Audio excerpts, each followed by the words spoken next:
E para começar esse conteúdo, eu quero falar sobre algo muito importante que talvez você já tenha ouvido outras pessoas falarem sobre esse assunto, mas eu vou trazer aqui para vocês novamente, para que você foque muita atenção nisso, porque isso é a base de todas as coisas.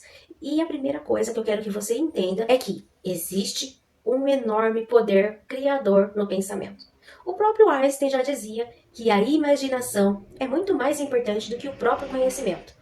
Por quê? Porque, na verdade, todos nós vivemos em dois mundos. Não é que você vive um pouquinho num mundo, um pouquinho no outro mundo. Nós vivemos nesses dois mundos ao mesmo tempo.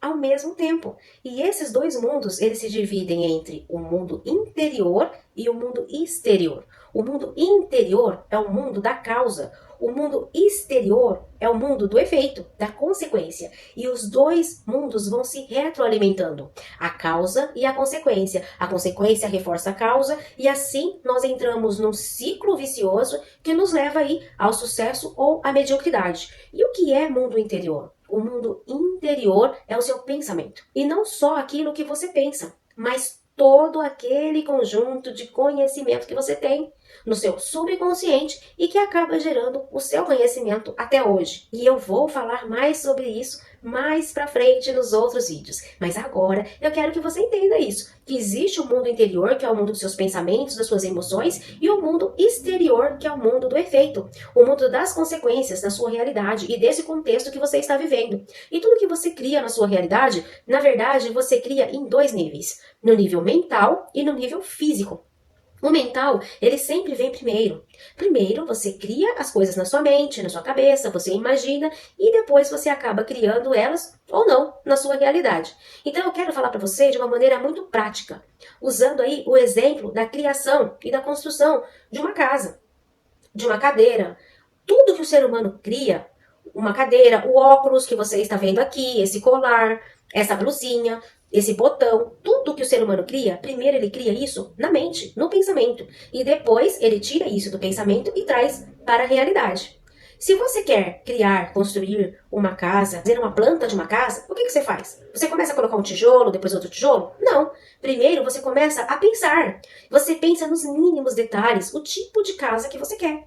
Onde você quer construir essa casa? Quantos quartos você quer? Qual é a metragem dessa casa? Vai ter uma sacada? Vai ter uma área externa? Vai ter área de luz? E só depois que você construiu uma ideia na sua mente da casa que você quer, você coloca essa casa no papel. Você cria uma planta dessa casa. E depois que você criou a planta dessa casa, somente aí você começa a construir. Você começa a construir essa casa em termos físicos. É exatamente desse jeito que eu falei. Primeiro, você cria a ideia da casa, que é a primeira criação, que é a criação mental. E uma vez que você fez a criação mental, que você tem uma ideia já elaborada na sua mente, você faz a primeira criação física, que é o desenho de uma planta. E depois você constrói a casa. E é exatamente o que eu fiz aqui, onde eu estou morando. Quando eu me mudei para essa casa, ela era apenas 3 cômodos, pequenos no fundo. E quando eu vim pra cá com meu marido, ele não tinha um plano, ele não sabia como fazer, ele nem imaginava. E eu pensei em fazer um desenho da casa diante daquilo que nós tínhamos nas mãos. Então o que nós tínhamos? Nós tínhamos um terreno estreito, onde eu pensei, já que é estreito, eu vou fazer cômodos mais compridos. Então eu desenhei, fiz áreas de luz, planejei certinho da maneira que seria.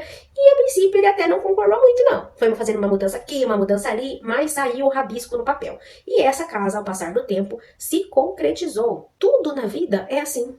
E muitas coisas que a gente cria, elas são resultados das escolhas que a gente faz. Do mesmo modo como nós escolhemos aí construir a nossa casa. Você delibera quantos quartos vai ter, onde vai ficar a janela, como que vai ser o banheiro. Então o que acontece? É assim. E aí o que acontece? Na nossa vida real, no dia a dia, a maioria das escolhas que a gente faz são escolhas que não são conscientes, são inconscientes. E por fazer escolhas inconscientes, nós não temos controle sobre os resultados que nós estamos tendo. E por isso nós acreditamos que esses resultados não são uma consequência das escolhas que nós fizemos. A impressão que nós temos é que nós não fizemos essas escolhas, que essas coisas simplesmente apareceram do nada. Mas, na verdade, elas são consequências de escolhas conscientes ou inconscientes que nós fizemos. E isso mostra para nós algo muito importante. E eu quero que você foque a sua atenção nisso.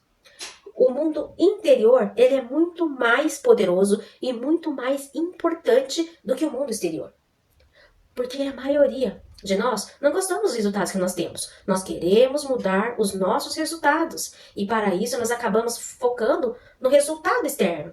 E isso não dá certo. Nós precisamos focar naquilo que cria o resultado externo. E isso é o nosso pensamento. E é sobre isso que eu quero falar com vocês e que vou trazer para vocês nas próximas aulas. Hoje, eu atendi um cliente em que eu nem sabia sobre a situação que ele estava passando quando a gente começou o atendimento. E aí, eu falei pra ele assim, como que você tá? Que nota você dá de 1 a 10 desde quando a gente começou a sessão há 6 meses atrás? Aí ele falou, nossa, eu não dou 10, eu dou 1000, porque eu tava devendo um apartamento, eu tava com uma dívida no banco, o meu dinheiro no meu nome tava sujo, e agora eu consegui resolver tudo isso. Eu falei, nossa, mas você veio em atendimento só pra resolver o problema dos pensamentos intrusivos. Você tava triste, você tava prostrado, você tava cabisbaixo, você tava sem esperança, tipo, você tava no escuro. E no escuro literalmente, porque ele tava num lugar escuro e ele vestia mais roupas escuras, refletia muito o estado que ele estava interno. E ele tava sem esperança. Quando a gente começou a fazer o trabalho, ele não acreditava. Ele não acreditava que poderia ter mudança, porque ele não tinha esperança nenhuma de que ele poderia resolver aqueles problemas. E aí, gente, acredite, ele começou a fazer o processo terapêutico, ele começou a ficar bem. Demorou? Demorou um pouco. Por quê? Porque muitas vezes a gente quer uma mudança instantânea. Só que você precisa se entregar no processo e trabalhar a sua mente para que isso reflita. Lembra? Você trabalha no mental para que reflita no externo, no material. Dos dois mundos. Falei agora há pouco. Dentro e fora. E aí, ele foi melhorando, ele foi fazendo as reprogramações mentais, a gente foi fazendo o processo terapêutico de reprocessamento para potencializar, e aí as coisas foram acontecendo, aquele sentimento de rejeição, os relacionamentos conturbados, o lugar da república que ele morava, que não fazia bem, onde ele era chamado ali até, ele estava sendo...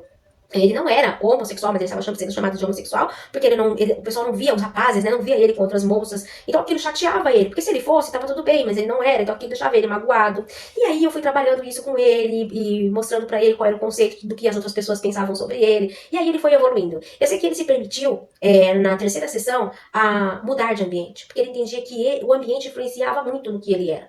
Então ele conseguiu mudar do ambiente, ele foi pra outra cidade, até porque ele é sozinho, os pais já falecidos, ele tem apenas um irmão. Ele foi pra uma outra cidade, no estado que ele está, e lá ele conheceu outra pessoa. Aí vieram outros problemas, porque a gente costuma falar que a gente troca problema por problema, né? Então, primeiro, problema de estar sozinho, problema de estar morando numa república, problema de ter medo de não conseguir um emprego, problema de não conseguir me manter. Aí depois você vai pra outra cidade, você se muda, você arruma um lugar que muitas vezes é um pouco mais elevado o valor do aluguel, mas... Gente, de repente, numa cafeteria, ele conheceu alguém que ofertou um trabalho, e nesse trabalho ele conseguiu encontrar um lugar melhor para morar, para pagar com o valor do salário. Ele recebeu presente dessa chefe dele. Ele não conseguia aceitar. Pra ele era inaceitável ganhar presente de alguém, tipo, nossa, eu tô ganhando um computador pra trabalhar e eu não fiz nada ainda. Quer dizer, existe isso. Essas coisas acontecem. Quando você se permite receber. Ele se sentia culpado. Aí, a gente teve que trabalhar a culpa por receber presentes. Então, assim, ele trocou o problema de não ter as coisas pelo problema de ter que receber as coisas de outra pessoa. Olha que interessante. Então, você acaba trocando um problema por outro problema, mas você tem que se permitir. Então, assim, trabalhar a mente pra que isso reflita no externo. Então, ele não tinha esperança, ele tinha pensamentos intrusivos, ele não dormia direito, ele já tomava medicamento há mais de 15 anos. E aí, ele foi fazendo troca de medicamento, trocou os medicamentos que tomava apenas pelo sertralina. E aí, hoje, na sessão de hoje, ele disse que já estava apenas com fluoxetina, que ele passou com seu médico psiquiatra e contou que estava fazendo terapia. E eu fiquei muito feliz porque o resultado é visível. E assim, é muito bom quando você vê o resultado, quando você consegue resgatar almas, porque não é só sobre você receber o dinheiro é uma consequência, mas é sobre você resgatar almas. Eu acredito em algo maior, eu acredito em algo que não é visível, eu acredito em algo que não é palpável, eu acredito que isso existe. Então, assim, você sente que a sua missão aqui está cumprida, que você vai conseguir fazer com que as pessoas vivam e vivam numa realidade que é a realidade. E que a realidade que ela estava vivendo era a realidade que ela criou apenas na cabeça dela. Então, vamos lá pro próximo vídeo? Já aguardo no próximo.